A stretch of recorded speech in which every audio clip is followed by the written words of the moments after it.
नमस्ते बच्चों, मैं आपकी गृह विज्ञान विषय की अध्यापिका मनीषा गौतम आज आपको आपकी गृह विज्ञान की पुस्तक का पाठ 19 भोजन की शुद्धता पढ़ाने जा रही हूँ। देखिए बच्चों, भोजन की शुद्धता, भोजन का हमारे जीवन में क्या महत्व होता है, क्या वह अपनी भूमिका निभाता है और भोजन का शुद्ध होना कितना आवश्यक है, क्योंकि इसका प्रभाव हमारे शरीर पर भी देखने को मिलता है। तो आइए बच्चों, सबसे पहले देख लेते हैं इसके मुख्य बिंदुओं को। मुख्य बिंदु इस प्रकार से हैं। सबसे पहला है भोजन का प्रस्तुतिकरण, खाद्य पदार्थों में मिलावट, मिलावट के कारण, कैसे प्राप्त करें शुद्ध खाद्य पदार्थ, मिलावट से हानियां, अधिक धन कमाने की इच्छा से भोज्य पदार्थों में मिलावट, मिलावट रोकने हेतु सरकार द्वारा उठाए गए कदम। बच्चों, तो सभी बच्चे अपनी बुक खोलेंगे और ध्यान पूर्वक सुनेंगे और समझेंगे भी। आइए बच्चों, सबसे पहले शुरू करते हैं। भोजन हमारे शरीर व मानसिक विकास के लिए आवश्यक है। अतः बालिकाओं एवं गृहिणियों को स्वादिष्ट एवं पौष्टिक भोजन तैयार करना चाहिए। उन्हें इस बात का ज्ञान भी होना चाहिए कि शरीर के लिए कौन कौन से पौष्टिक तत्व आवश्यक हैं। विभिन्न प्रकार के स्वादिष्ट भोजन बनाने से ही भोजन का कार्य पूरा नहीं होता, अपितु भली भांति भोजन कक्ष में घर के सदस्यों एवं अतिथि के समक्ष प्रस्तुत किया जाए, अर्थात भोजन की सार्थकता भोजन कक्ष की सजावट एवं गृहिणी की परोसने की कला पर भी निर्भर करती है। तो देखिए बच्चों, यहाँ पर बहुत ही महत्वपूर्ण बात बताई गई है कि केवल स्वादिष्ट भोजन से ही स्वादिष्ट भोजन करना ही जरूरी नहीं है, बल्कि उस भोजन में सभी तत्व सम्मिलित होने चाहिए जो हमारे शरीर को चाहिए होते हैं। तो एक बालिका को इन सब चीजों का ज्ञान होना चाहिए कि भोजन को स्वादिष्ट बनाने के साथ साथ वो ऐसे खाद्य पदार्थों को बनाए जिससे हमारे शरीर में विभिन्न पोषक तत्वों की समय समय पर प्राप्ति भी होती रहे। इसके साथ ही इस पैराग्राफ में बताया है बच्चों कि भोजन को परोसने की कला भी एक बालिका को आनी चाहिए कि किस प्रकार से भोजन को परोसा जाता है, और जहां वह परोसती है भोजन, वहां उस स्थान का वातावरण किस प्रकार का है, इसको भी ध्यान में रखना चाहिए। तो आइए बच्चों, अब पढ़ते हैं भोजन का प्रस्तुतिकरण।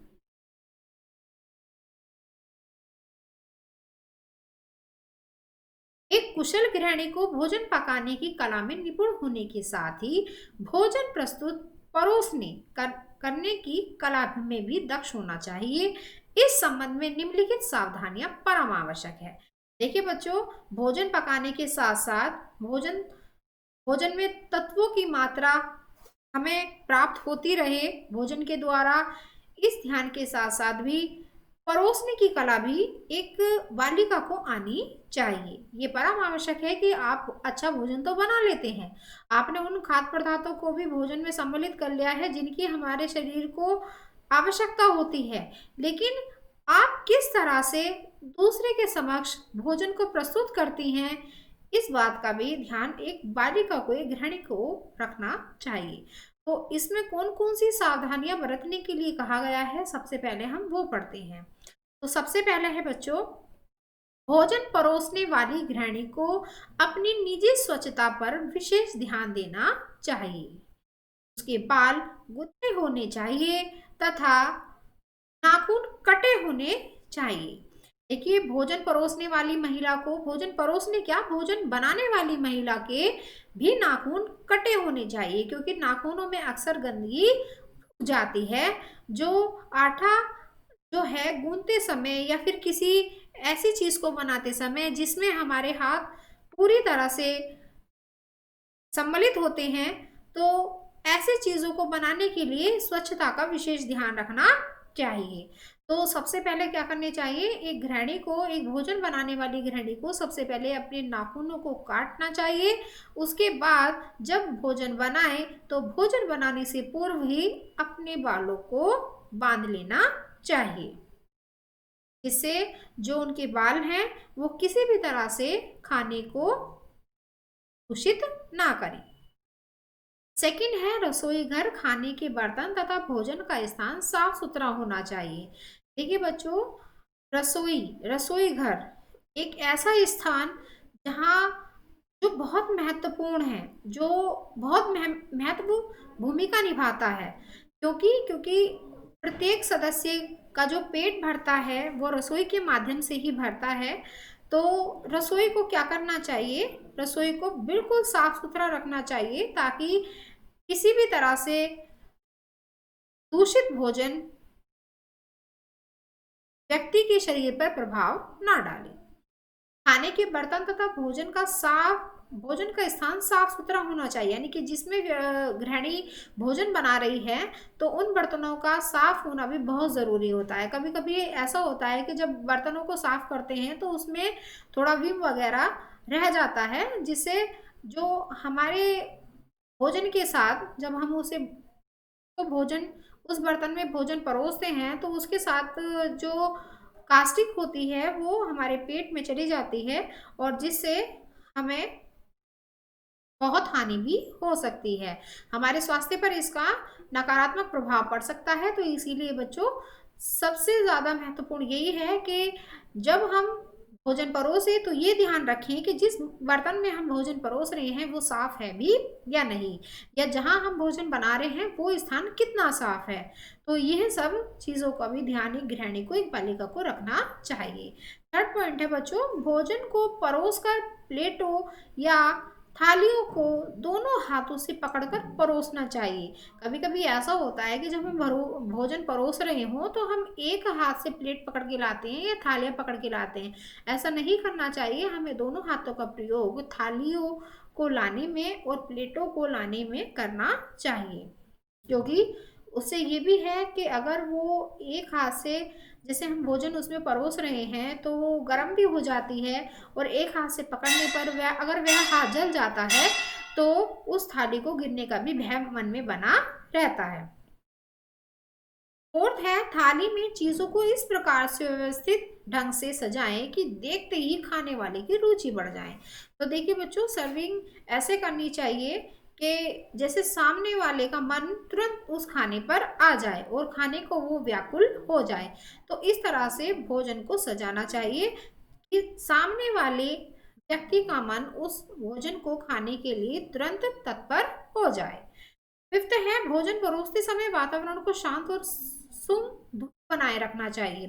तो देखिए, भोजन परोसते समय वातावरण कैसा होना चाहिए, शांत होना चाहिए। कभी कभी आपने देखा होगा कि डाइनिंग टेबल पर अक्सर भोजन को लगा दिया जाता है और परिवार के सदस्यों में से ही कभी कभी किसी के फोन आने लगते हैं, तो कभी एक दूसरे से बातें करना शुरू कर देते हैं किसी भी टॉपिक को लेकर। तो ऐसा नहीं करना चाहिए, क्योंकि इससे भोजन का अपमान होता है और भोजन का अपमान बिल्कुल नहीं होना चाहिए।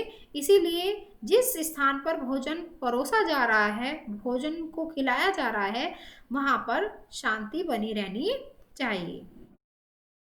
खाद्य पदार्थों में मिलावट।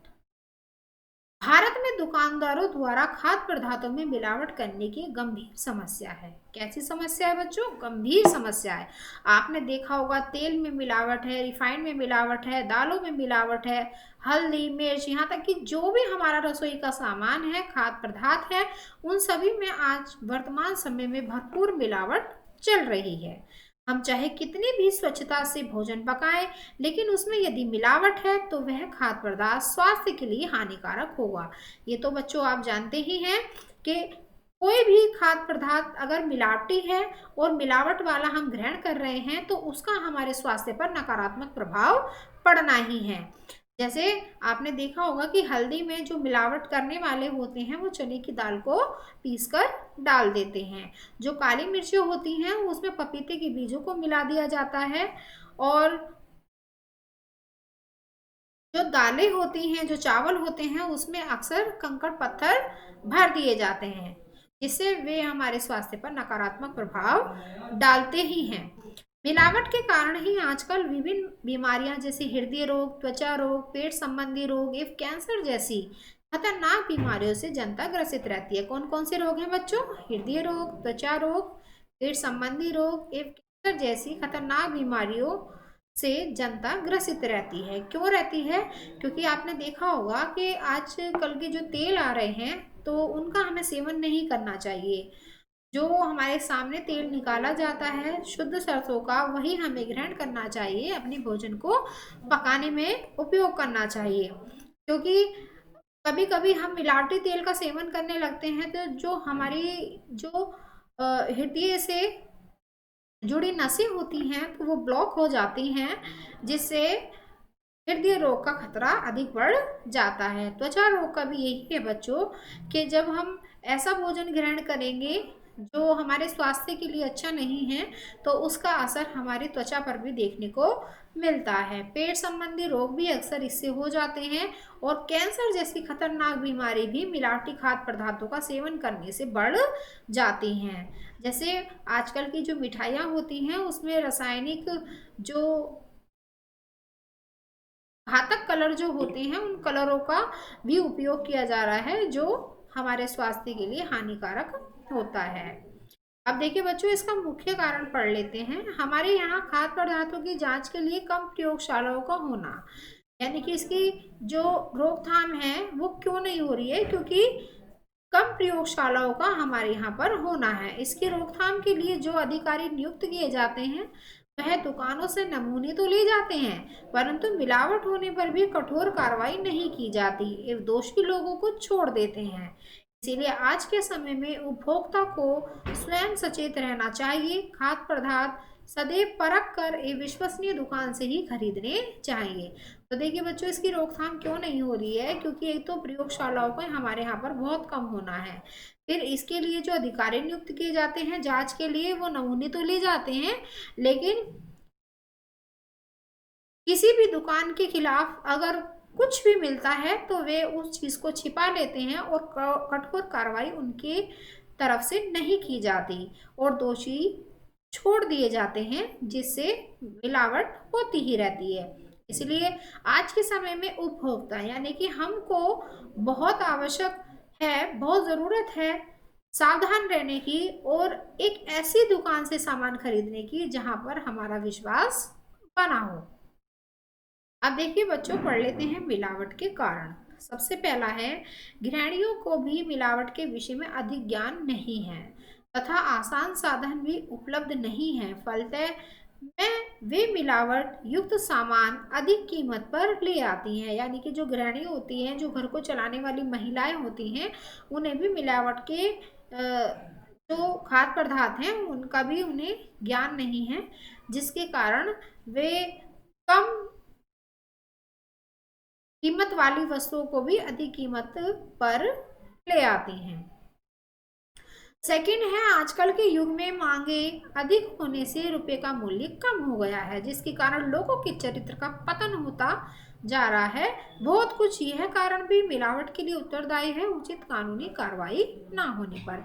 यानी कि जैसे जैसे जनसंख्या बढ़ रही है वैसे वैसे ही चीजों की मांग भी बढ़ रही है और रुपये का मूल्य जो है वो कम होता जा रहा है और लोगों का चरित्र इसी वजह से गिरता हुआ जा रहा है, क्योंकि वो अधिक से अधिक मिलावट करना चाहते हैं और उसके लिए जो हमारी सरकार है वो भी कठोर कानून नहीं बना पा रही हैं।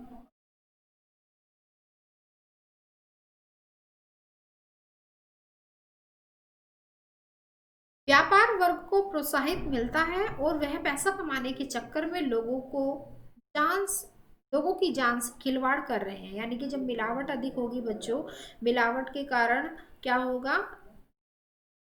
भोजन के द्वारा जो दूषित खाद्य पदार्थ है, जो मिलावट के जो उन्होंने की है वो हमारे पेट में जाती है और पेट में जाकर वह ना जाने कितनी सारी बीमारियों को जन्म देती हैं। पैसा कमाने के चक्कर में वे लोग लाखों लोगों की जान खिलवाड़ कर रहे हैं। थर्ड है, कुछ चीजों में बहुत सरलता से मिलावट होती है। जैसे मूंगफली के तेल में आर्गीमोवी का तेल मिला दिया जाता है। भैंस के दूध में पानी डालकर उसे पतला कर दिया जाता है गाय के दूध का रूप देने में, यानी कि गाय का दूध पतला होता है और भैंस का दूध गाढ़ा होता है। और भैंस के दूध में क्या डाल दिया जाता है, पानी डालकर उसे गाय के दूध में परिवर्तित कर दिया जाता है, ताकि खरीदने वाले को ऐसा लगे कि हल्का दूध है तो यह गाय का दूध है। लेकिन अक्सर वह दूध गाय का नहीं होता है, उसमें पानी की मात्रा अधिक होने के कारण वह पतला दिखाई देने लगता है। शुद्ध घी में चर्बी आदि इसके उदाहरण है। कॉफी पाउडर में चीको पाउडर मिलाते हैं। तो देखा बच्चों आपने कि किस तरह से जो मिलावट है वो दिन प्रतिदिन बढ़ती जा रही है, और मिलावट के कारण ऐसे खाद्य पदार्थों का व्यक्ति सेवन करने लगे हैं जो उनके स्वास्थ्य पर नकारात्मक प्रभाव डालते ही हैं। ठीक है बच्चों, तो देखिए यहाँ पर हमारा इस पाठ का प्रथम भाग समाप्त होता है। इससे अगला जो भाग है वो हम आपको अगली वीडियो में पढ़ाएंगे। तो यह वीडियो हमारी यहीं समाप्त होती है। धन्यवाद।